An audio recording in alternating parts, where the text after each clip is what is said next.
kamusta? This is Raymond Gerald Tabake at tamba na naman tayong today's video vlog, okay?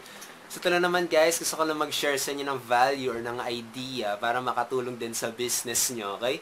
Kasi ito, I believe talaga guys na ito, mas maganda, okay? Mas maganda talaga na mas gaganda itong industriya natin kapag nagtutulungan tayo. At saka ito rin, naniniwala ako na isang idea lang ang kailangan nyo guys para tipong magkaroon kayo ng momentum sa business nyo. Na tipong hindi kayo sumuko. Na tipong magkaroon kayo ng motivation. Saka malaman nyo yung mga how-tos. Okay?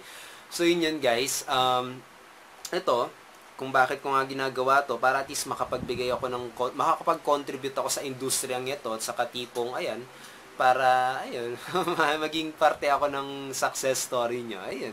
So, yun lang naman guys, sa mga natututunan ko sa araw-araw, gusto ko lang talaga i-share yon para makatulong sa inyo. Okay? So, ito lang naman guys, a topic lang naman na gusto ko sanang pag-usapan ngayon, na karamihan nga, medyo nahihirapan pa dito, kasi sa mga nakakausap ko nga, naghahanap sila ng tips, kaysa sa kanila ko lang i-share ko na rin sa lahat, 'di ba? So, yun na naman guys. So, ito, gusto ko, yung topic na to is how to talk to prospects, okay? Paano ba kumausap ng prospect? Okay? Meron akong 3 tips dito kung paano. Unang-unang tip dito, kailangan maging attentive listener ka, okay? There's a reason, guys, kung bakit isa lang ang mouth mo at dalawa yung tenga mo, okay? Alam ko siguro paulit-ulit nyo na naririnig yan, pero kasi it works, guys. It works. Kapag paulit-ulit nyo na naririnig sa mga mentors, sa coaches, sa internet, it works, guys. Okay? Kung bakit paulit-ulit. Bakit ganun? Kasi, guys, alam nyo, when listening, it builds trust. Okay? It builds trust. Ito, don't ever interrupt. Okay? Parang ganito yun, guys, eh. Kapag may kinakausap kayong prospect, as much as possible, learn to shut up. Okay? Learn to shut up. Kailan ka lang ba magsasalita? Sabihin natin, kapag may tinanong siya, or sabihin natin na kapag meron kang story na makakarelate siya, okay? Pero don't ever yung lecturean mo, na i-explain mo yung panig mo, yung masyadong ganun, okay? Masyadong aggressive. Parang sabihin natin, ano ba yung tamang approach dito? Parang sabihin natin, actually, naintindihan kita kung bakit yun yung nararanasan mo, kasi yan din naranasan ko. Alam mo, yung parang ganong klaseng approach, okay? Pero yun nga, most of the time, always encourage your prospect to tell stories, to talk, okay? There's a reason ulit kung bakit meron kang isang bunganga, isa kang mouth, saka dalawang tenga, okay? So, yun. So, tip number 2 dito is you have to ask questions, okay? Like ka mag-ask ng questions, kasi tatandaan mong maigi, guys, asking questions is a mark of being a leader. Okay? Ito nga, sinabi nga ni Dale Carnegie, diba? Kung kilala niyo siya yung nagsulat ng How to Win Friends and Influence People. Kung hindi niyo pa nababasa yon, I really recommend basahin niyo yun, guys. Basics yan. Ito yung pinaka-fundamentals yun dapat. Okay? So, ito, you are more people, okay? Magkakaroon ka ng friends. Okay? Paano ba to? People, you will have more friends, okay? It's easier to have friends if you are interested in that person, or if you are interested in people rather than you being interesting, okay?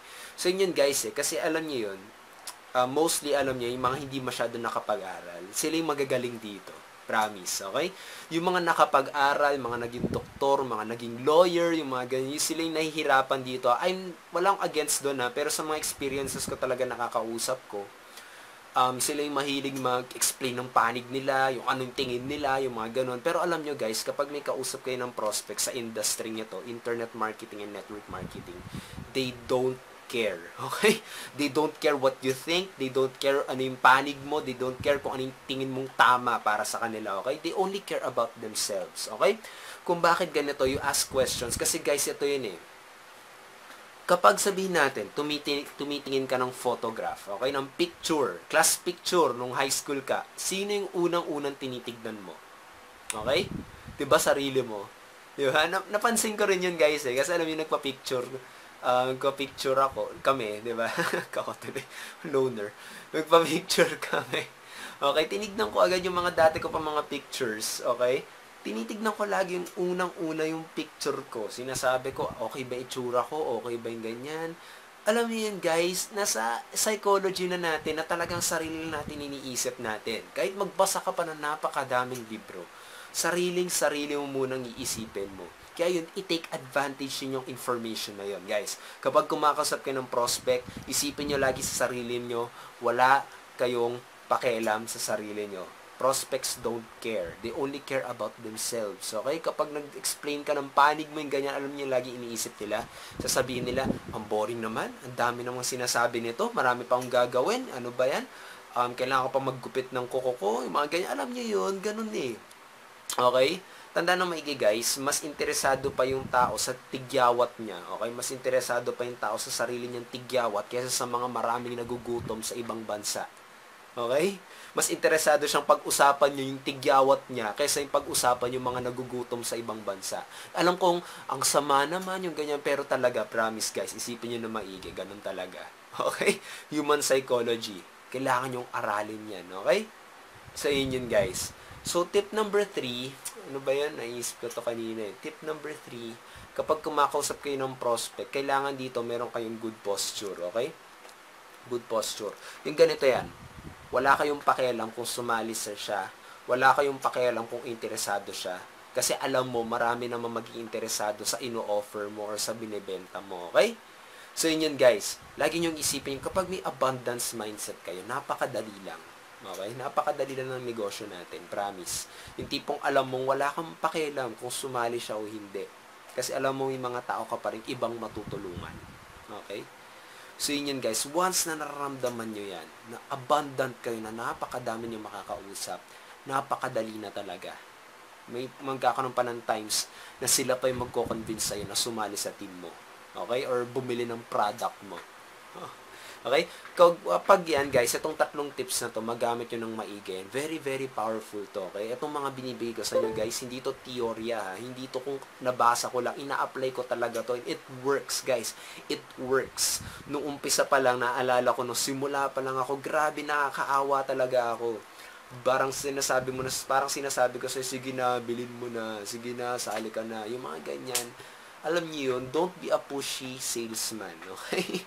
Nobody likes that. Okay? Tandaan niyo maigi kapag bumibili kayo sa department store, diba? Ayaw nyo lagi na may bumubuntot sa inyo. Nararamdaman nyo yun. Huwag kayong maging ganun. Okay? Kailangan yung aralin yung mga ganitong mga bagay. Okay? So, yung 3 tips ko sa inyo kung paano. Unang-una sa lahat, listen more. Okay? Encourage your prospect to talk. At huwag ka forget about yourself. Okay? Kalimutan mo yung pride mo, kalimutan mo yung importansya sa sarili mo. Lagi mo lang iisipin na mas importante yung prospect mo. Tip number 1 yun. Tip number 2, always ask questions. In asking questions, siya yung nagko-control ng conversation, siya yung nagiging leader. Okay? Lagi kayong magtatanong, at paano to mangyayari? Okay? Lagi kayong magtatanong. Okay? Lagi lang kayo magtatanong, lagi kayo mag-ask question, maging interesado kayo sa kanila. Okay? At saka ito, tip number 3. Ano nga pala yung tip number 3? Nalimutan ko. Basta yun na lang, i-reply nyo na lang, okay? Pero ito lang guys, just another tip nga pala na gusto ko i-share sa inyo. Okay? Just another tip na naman na, ito nga, na gusto ko i-share sa inyo habang kumakausap ng prospect. Kasi tayo guys, as people, okay?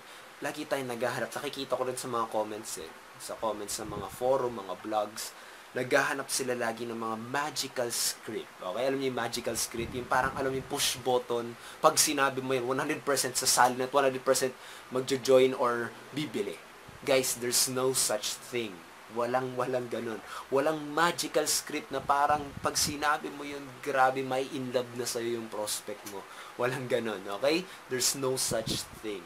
Paano nyo magagawa yan? Ano ba yung pinaka-successful na script? Alam nyo kung ano guys? Be interested in the person. Maging genuine kayo, maging honest kayo sa sarili, maging honest kayo sa kanya, maging interesado kayo. Hindi lang dahil gusto nyo magkaroon ng pera, hindi. Be interested in how you can help that person. Doon nyo makikita yung mga magic scripts kung paano nyo mapapanalo yung prospect nyo. Okay?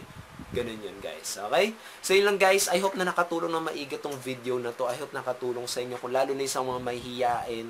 Kasi alam niyo yun, as Filipinos, kusa na talaga tayong mahiyain, di ba? Talagang nasa blood na natin, nasa tradition na natin yon, na masyado tayong respectful, masyado tayong humble, masyado tayong, ayun, na pinamalit natin sarili natin kasi there's someone much greater. Ayun guys, kaya medyo challenging talaga tong posture stuff na to. Pero kapag nag-gets niya, napakadali na ng negosyo natin. Okay?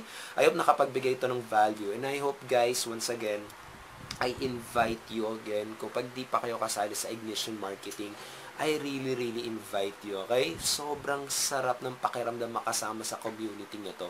Gusto nyong kumita ng pera habang tumutulong sa ibang tao, habang binibigyan nyo ng pag-asa na dahil siguro sa malaking commission din at saka sa mga training, okay? Yung mga marketers na naiwan sa ere, matutulungan nyo yung mga OFW na nagpapakapagod pa rin sa pagtatrabaho, mapapauwi nyo. Okay, yung maging ganun kayo, become part of a movement, become part of someone's life. Okay? Kung gusto niyo ng ganun, habang kumikita, habang tinutulungan niyo rin ang pamilya niyo, yung mararamdaman niyo talaga napakasarap ng pakiramdam na tumulong. Mag-iwan ako ng links below. I welcome you. I want to help you. I want to teach you, okay? Ituturo ko sa inyo kung paano, basta willing lang kayo matuto. Welcome to Ignition Marketing. I really invite you. Click the link below. Wag nang palagpasin, wag nang magpaiwan, wag na next week, right now, guys. Click it right now. Pero kung ayaw nyo talaga, kapag may sarili naman kayong grupo, I hope nakapagbigay naman to ng value sa inyo kung paano, lalo na yung mga mahihiyain yung downline or malay mo, mahihiyain ka rin, okay? So, yun lang naman yan, guys. I hope nakatulong ng maigi talaga tong video na to. You can click the like button, you leave your comments below. I hope mag-leave kayo ng comments below. I hope you can also share this content. Okay? And I hope, ayun, keep on learning guys and success will truly follow you. Once again, this is Raymond Gerald Tabaque. Kita-kits na naman tayo sa next video vlog. Okay? Have a great day guys.